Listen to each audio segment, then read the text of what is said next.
जय हिंद दोस्तों, स्वागत है आप सभी का इस वीडियो में। मैं हूं मयूर मोगरे। तो यूपीएससी सिविल सर्विसेज एग्जाम 2021 की जो मेंस है वो खत्म हो गई है और काफी अच्छे जो क्वेश्चंस है वो हमें देखने को मिले हैं। जीएस 1, 2, 3, 4 इवन ऑप्शनल के जो पेपर रहे हैं उसमें भी काफी अच्छे क्वेश्चंस जो है वो देखने को मिले हैं। तो आज के इस वीडियो में हम एनालिसिस करने वाले हैं जीएस पेपर 3 का। एनालिसिस मतलब कि जो क्वेश्चंस है वो कहां से आए हैं, उसके सोर्स क्या रहे हैं, उसको हम यहाँ पर डिस्कस करने वाले हैं। और उसी के साथ साथ हम ये भी देखेंगे कि क्या एमएम अकेडमी ये फेल हुआ है अपने ऑब्जेक्टिव में, क्योंकि एमएम अकेडमी का ऑब्जेक्टिव है कि जो वीडियो लेक्चर्स हम बनाते हैं वो आपको प्रीलिम्स और मेंस दोनों ही इसमें काफी ज्यादा यूजफुल रहते हैं। तो क्या सिर्फ प्रीलिम्स में, क्योंकि प्रीलिम्स का तो मैंने आपको ऑलरेडी जो सबूत है वो दिए हुए हैं कि एमएम अकेडमी से ही सारे क्वेश्चन जो है वो देखने को मिले हैं। तो क्या मेंस में एमएम अकेडमी फेल हुआ है? क्या एमएम अकेडमी से हमें क्वेश्चन जो है वो नहीं देखने को मिले हैं? इन सभी सवालों के जवाब हम आज के इस वीडियो में डिस्कस करेंगे और ये भी देखेंगे कि कहाँ से सवाल पूछे गए हैं। तो चलिए शुरू करते हैं। अब यहाँ पर जब हम बात करते हैं जीएस पेपर 3 की, तो जीएस पेपर 3 में वेरियस सब्जेक्ट्स हमें देखने को मिलते हैं। उसमें अगर आप देखोगे तो इकोनॉमी देखने को मिलता है, एग्रीकल्चर देखने को मिलता है, डिजास्टर मैनेजमेंट देखने को मिलता है, इंटरनल सिक्योरिटी देखने को मिलता है, एनवायरमेंट देखने को मिलता है, साइंस एंड टेक्नोलॉजी देखने को मिलता है। उसी के साथ साथ यहाँ पर जो क्वेश्चंस पूछे गए हैं, टोटल 20 क्वेश्चंस पूछे गए हैं जीएस पेपर 3 में। उसमें मैंने अलग अलग उसमें डिवाइड किया है, तो इन सभी सब्जेक्ट्स में तो डिवीजन देखने को मिल ही रहा है। उसी के साथ साथ जो करंट अफेयर पर क्वेश्चन पूछे गए हैं, क्योंकि डायरेक्टली करंट से लिंक्ड है, तो वो भी क्वेश्चन मैंने यहाँ पर इंक्लूड किया है। तो इस हिसाब से अगर हम देखें तो हमें इकोनॉमी में, प्रॉपर इकोनॉमी अगर हम देखें तो उसमें 3 क्वेश्चंस देखने को मिल रहे हैं। देन एग्रीकल्चर में अगर हम देखते हैं तो काफी सारे क्वेश्चंस आए हैं, 4 क्वेश्चंस जो है वो देखने को मिले हैं। डिजास्टर मैनेजमेंट में 2 क्वेश्चंस देखने को मिले हैं। इंटरनल सिक्योरिटी में 4 क्वेश्चंस, मतलब ये तो अब हाइट हो गई है, क्योंकि मोस्टली ऐसा होता था कि इंटरनल सिक्योरिटी में मैक्स टू मैक्स 2 क्वेश्चंस पूछे जाते थे, 2 से ज्यादा क्वेश्चंस नहीं आते थे। लेकिन इस बार यूपीएससी ने अपना ट्रेंड जो है वो चेंज किया है और इंटरनल सिक्योरिटी में 4 क्वेश्चंस देखने को मिले हैं। और एक क्वेश्चन 10 मार्क का भी होता है, 12.5 का भी होता है, लेकिन अगर हम एवरेजली 10 मार्क का ही पकड़ते हैं कि समझ लीजिए 10 मार्क के क्वेश्चन है, तो यहां पर सोचिए आप कि 4 क्वेश्चंस मतलब 40 मार्क्स आपको इंटरनल सिक्योरिटी, जो कि बहुत बहुत लिमिटेड सिलेबस है इसका, बहुत ही छोटा सिलेबस है इसका। तो यहाँ पर इंटरनल सिक्योरिटी जो है 4 क्वेश्चंस इसमें से आए हैं, 40 मार्क, उससे ज्यादा ही आए हैं, क्योंकि 12.5 मार्क का भी क्वेश्चन होता है। लेकिन आप सोचिए कि इतने सारे मार्क्स आपको इंटरनल सिक्योरिटी से देखने को मिल रहे हैं। एनवायरमेंट अगर आप देखोगे तो थोड़ा डिसअपॉइंट किया है इसने, एक क्वेश्चन जो है वही देखने को मिला है। साइंस एंड टेक्नोलॉजी के 2 क्वेश्चन देखने को मिले हैं। और करंट अफेयर के अगर हम देखते हैं, अब देखिए करंट अफेयर में कुछ इकोनॉमी का भी देखने को मिलता है, कुछ एनवायरमेंट का भी देखने को मिलता है। तो इस हिसाब से अगर हम देखें तो करंट अफेयर के, क्योंकि इस साल में जो न्यूज में चल रहा था उस पर 4 क्वेश्चन हमें देखने को मिल रहे हैं।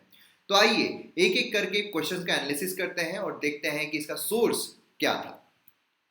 तो पहला क्वेश्चन यहां पर आता है कि explain the difference between computing methodology of India's gross domestic product before the year 2015 and after the year 2015।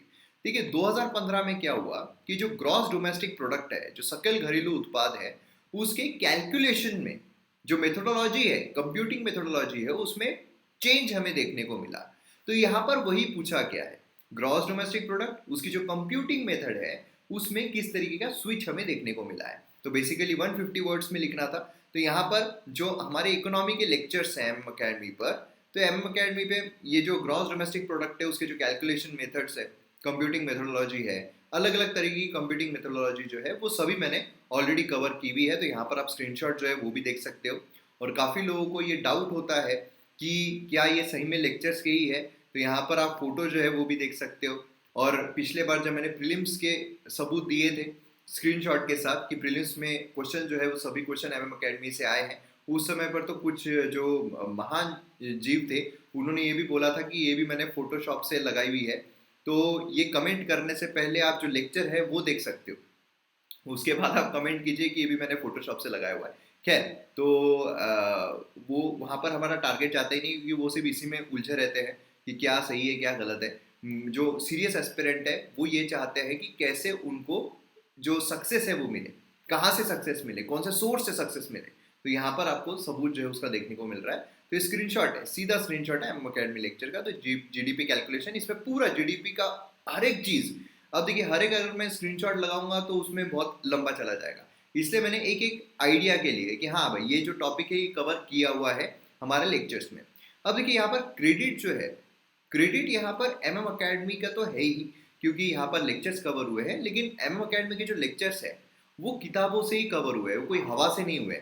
इसलिए जो फर्स्ट जो टारगेट है, फर्स्ट जो क्रेडिट है वो किताबों को जाता है। जो किताबें हैं वो भी एम अकेडमी जो है वो एक कोई किताब रेफर नहीं करता है, वहाँ पर हम वेरियस किताबें जो है वो रेफर करते हैं इंक्लूडिंग एनसीईआरटी। तो मतलब अगर आप एम अकेडमी जो है वो लेक्चर देखते हो तो वहाँ पर आपको एनसीईआरटी भी पढ़ने की जरूरत नहीं पड़ती है, वहाँ से सब कुछ बेसिक से जो है वो कवर होता है। प्लस एनसीईआरटी इकोनॉमी अगर हम देखते हैं तो एनसीईआरटी जो रमेश सिंह की किताब है वो यहाँ पर कवर होती है। तो इसलिए क्या है, सफिशिएंट आपको डेटा मिल जाता है, वेरियस सोर्सेस से लिया हुआ डेटा होता है, तो इसलिए सफिशिएंट आपको कंटेंट मिलता है, आपको कोई भी सोर्स जो है वो रेफर करने की जरूरत नहीं पड़ती है। जो पीडीएफ यहाँ पर मिलती है उसी से आप रिवीजन जो है वो फटाफट कर सकते हो। खैर, तो ये हो गया फर्स्ट क्वेश्चन जो पूरी तरीके से आपको एम अकेडमी से मिल सकता है। देन उसके बाद नेक्स्ट क्वेश्चन पर आते हैं। नेक्स्ट क्वेश्चन अगर आप देखोगे तो आया distinguish between capital budget and revenue budget, explain the components of both of these budgets.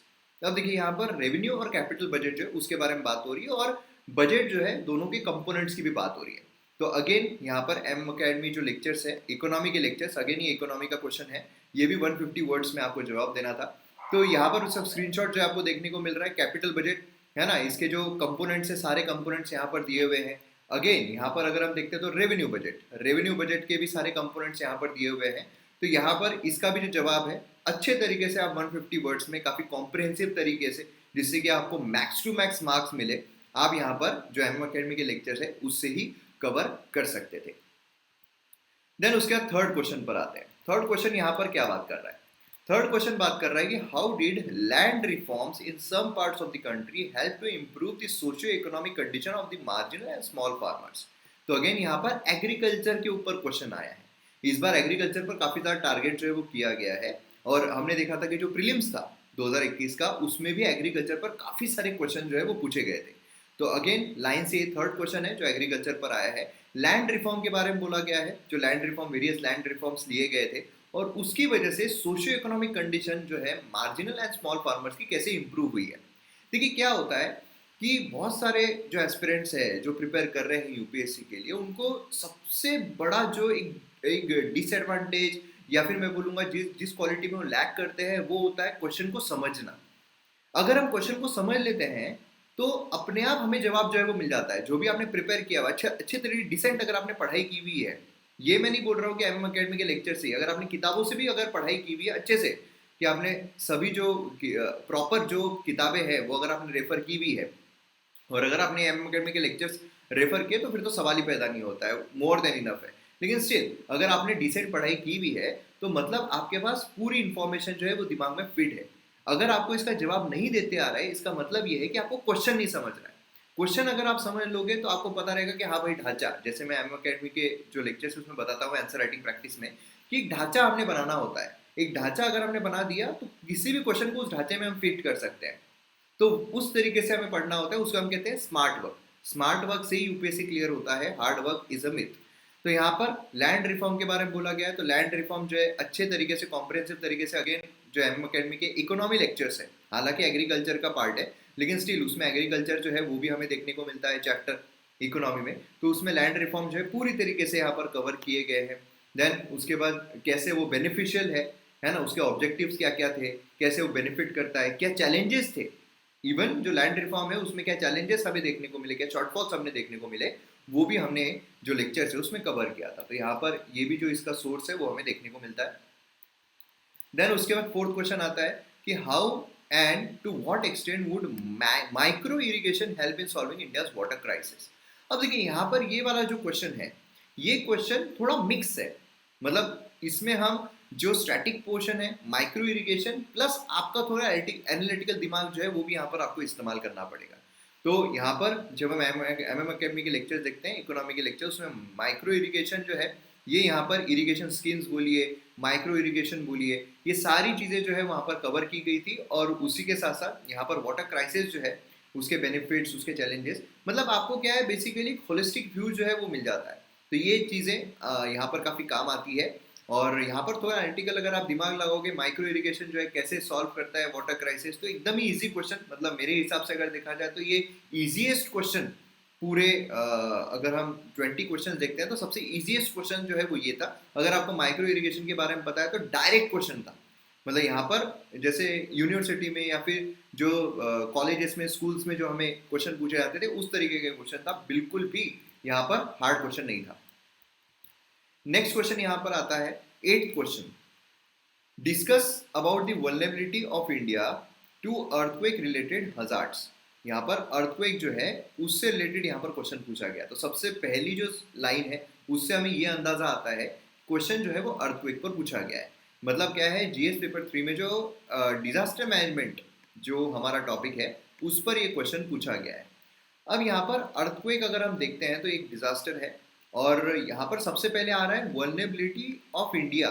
India में क्या वल्नरेबिलिटी है, मतलब जो मैप जोनिंग हमने देखा था, है ना, जो लेक्चर्स थे एम अकेडमी के, उसमें अर्थक्वेक में मैप जोनिंग कहाँ कहाँ पर प्रॉब्लम्स हमें देखने को मिल रहे हैं। तो मैप सीधा आपके आंखों के सामने आना चाहिए जैसी ये फर्स्ट लाइन आपने पढ़ी। मतलब आपका आधा जो क्वेश्चन है वो अब माइंड में तैयार होना शुरू हो गया है, क्योंकि 8 मिनट में जवाब देना होता है, तो इसलिए पहली लाइन से ही आपके दिमाग में स्ट्रक्चर जो है वो बनना शुरू हो जाना चाहिए। इसमें यहाँ पर एग्जांपल्स आपको देना है, including silent feature of major disaster जो अर्थक्वेक की वजह से कॉज होते हैं different part of India, last 3 decades में कौन कौन से कॉज हुए हैं। तो यहाँ पर अर्थक्वेक पूरा का पूरा यहाँ पर स्क्रीनशॉट अकेडमी लेक्चर का, अगेन डिजास्टर मैनेजमेंट जो कोर्स है उसमें से। इसमें अगर आप देखोगे तो लैंडस्लाइड्स, देन अर्बन यहाँ पर फायर्स जो ट्रिगर्ड हुए हैं, देन उसके बाद liquefaction, then mass movement, surface यहाँ पर जो प्रॉब्लम्स हुए हैं, ये सारी जो चीज़ें हैं ये सारी चीज़ें मैंने कवर की थी हमारे डिजास्टर मैनेजमेंट के लेक्चर्स में। और डिजास्टर मैनेजमेंट का जो कोर्स है ये इतना, मतलब समझ लीजिए 6-7 घंटे का कोर्स है। 6-7 घंटे के कोर्स में आपका पूरा डिजास्टर मैनेजमेंट कवर हो रहा है। उसमें आपको 2 क्वेश्चन मिल रहे हैं जो कि समझ लीजिए 20 मार्क के। तो कितनी बड़ी अचीवमेंट है, 6 घंटे की पढ़ाई पर अगर आपको 20 मार्क्स मिल रहे हैं, कितनी बड़ी अचीवमेंट है ये आप खुद सोच सकते हो। तो इसे कहते हैं स्मार्ट वर्क। तो यहाँ पर ये कंप्लीटली कवर किया गया था। देन उसके बाद अगर हम नेक्स्ट देखते हैं तो ये आया है, discuss how emerging technologies and globalisation contribute to money laundering. अब मनी लॉन्ड्रिंग जैसे ही आ रहा है, मनी लॉन्ड्रिंग के सारा जो ढांचा है वो आपके दिमाग में आ जाना चाहिए कि मनी लॉन्ड्रिंग जो है वो क्या होता है, किसकी वजह से होता है, चैलेंजेस क्या क्या है, उसका वे फॉरवर्ड क्या क्या है। आपके दिमाग में ढांचा जो है वो तैयार हो जाना चाहिए। देन उसके बाद अब वो जो ढांचा आपका तैयार हुआ है, स्ट्रक्चर जो तैयार हुआ है, उसमें से आपको लिखना क्या क्या है और एलिमिनेट क्या क्या करना है। उसके लिए अब सेकेंड लाइन आती है कि elaborate measures to tackle the problem of money laundering both at national and international level. चलो भाई, थोड़ा और नेशनल इंटरनेशनल लेवल पर मेजर्स क्या कर सकते हैं, टैकल, मतलब वही मिटिगेटिंग मेजर्स, है ना, क्या वे फॉरवर्ड क्या हो सकता है। तो ये चीजें यहाँ पर देखने को मिल रही है। मतलब वही आपके ढांचे में से कुछ चीजें आपको, थोड़ी बहुत चीजें जो एलिमिनेट करना है, बाकी सारा ढांचा वैसा का वैसा लिखना है। खैर, अगर आपने वो प्रिपेयर किया था तो बहुत अच्छी बात है, नहीं तो यहाँ पर एमएम अकेडमी के जो लेक्चर्स हैं, इंटरनल सिक्योरिटी का जो कोर्स है उसमें मनी लॉन्ड्रिंग अगर आप देखोगे, prevention of money laundering act, तो मनी लॉन्ड्रिंग क्या होता है, उसके क्या चैलेंजेस है, किस तरीके से हम उसको रिजॉल्व कर सकते हैं, तो पूरा मनी लॉन्ड्रिंग के बारे में यहाँ पर मैंने कवर किया था और अच्छे तरीके से डिस्कस किया था, जिससे कि आपको प्रॉपर तरीके से समझ में आ जाए। यही लेक्चर्स का बेनिफिट होता है कि आपको समझ में भी आ जाता है। नहीं तो क्या होता है कि जो किताबें हैं उसका एक ड्रॉबैक ये है कि उसमें ना ही फोटोज होते हैं, आपका खुद का इंटरप्रिटेशन होता है, आप कभी कभार इंटरप्रिटेशन गलत भी ले सकते हो, है ना। तो यहाँ पर लेक्चर्स की वजह से क्या होता है कि आपको बेनिफिट मिलता है। और लेक्चर्स अगर आप देखोगे तो पूरे मेंस फ्रेंडली है, मतलब मेंस में आपको लिख पाए उस तरीके से पूरी डेफिनेशन के साथ सारी चीज़ें जो है वो दी हुई होती है। तो ये आपको बेनिफिट मिलता है। ऐसा नहीं कि सिर्फ फोटोज ही इस्तेमाल कर रहा हूँ मैं एंड सिर्फ प्रीलिम्स के लिए काम आएगा, मेंस में काम ही नहीं आएगा, ऐसा कुछ भी नहीं है। तो ये चीज़ काफ़ी इंपॉर्टेंट है। नेक्स्ट यहाँ पर आ रहा है 10th question, keeping in view India's internal security. अब यहाँ पर आ गया सीधा भाई साहब इंटरनल सिक्योरिटी, मतलब जो इंटरनल सिक्योरिटी हमारा कोर्स है उसी पर सीधा बेसिक वाला क्वेश्चन पूछा गया है। View of internal, analyse the impact of cross border cyber attacks. Cross border जो साइबर अटैक्स होता है, याद कीजिए जो इलेक्ट्रिसिटी चली जाना, है ना, साइबर अटैक जो है कई सारे हमें देखने को मिले हैं रिसेंट टाइम्स में, उस पर एक क्वेश्चन आ गया था। And also discuss defensive measures against this sophisticated attacks. जो सोफिस्टिकेटेड अटैक्स है उसके लिए क्या हम मेजर्स यहाँ पर ले सकते हैं। तो हालांकि ये मैंने जो हमारे करंट अफेयर्स के वीडियोस होते हैं उसमें भी कवर किया था, लेकिन अच्छे तरीके से डिटेल में कॉम्प्रिहेंसिव तरीके से जो इंटरनल सिक्योरिटी का कोर्स है उसमें साइबर सिक्योरिटी, यहाँ पर साइबर अटैक किस किस प्रकार के होते हैं, उसकी टर्मिनोलॉजीज क्या क्या है, क्रॉस बॉर्डर साइबर अटैक जो है वो क्या होता है, उसका इम्पैक्ट क्या होता है एंड क्या मिटिगेटिंग मेजर्स हम ले सकते हैं, पूरी तरीके से यहाँ पर कवर किया गया था। तो मतलब आपको और कोई भी जो है चीज़ें रेफर करने की जरूरत, सारा का सारा आपको यहाँ पर कंटेंट जो है वो मिल रहा था। नेक्स्ट यहाँ पर आता है describe the various causes and effects of landslides. यहाँ पर अगेन डिजास्टर मैनेजमेंट के दो क्वेश्चन आए हैं, एक आया था अर्थक्वेक पर और दूसरा आया था लैंडस्लाइड। लैंडस्लाइड जो है वो समझ लीजिए कि जीएस पेपर 1 जो है उसमें भी पूछा गया एंड जीएस पेपर 3 जो है उसमें भी पूछा गया। तो मतलब लैंडस्लाइड के ऊपर दो क्वेश्चन हमें देखने को मिल रहे हैं। तो ये डिजास्टर मैनेजमेंट का जो कोर्स है उसमें समझ लीजिए कि लैंडस्लाइड अगर आपने पढ़ा तो आपको दो क्वेश्चन उससे मिल रहे थे। तो ये होती है स्मार्ट स्टडी। तो यहाँ पर screenshot types of landslide, landslide क्या होता है, क्या क्या उसके टाइप है, क्या मिटिगेटिंग मेजर्स है, क्या कंपोनेंट्स है, ये सारी ही चीज़ें वहाँ पर लैंडस्लाइड का जो पोर्शन है डिजास्टर मैनेजमेंट के उसमें कवर किया था मैंने।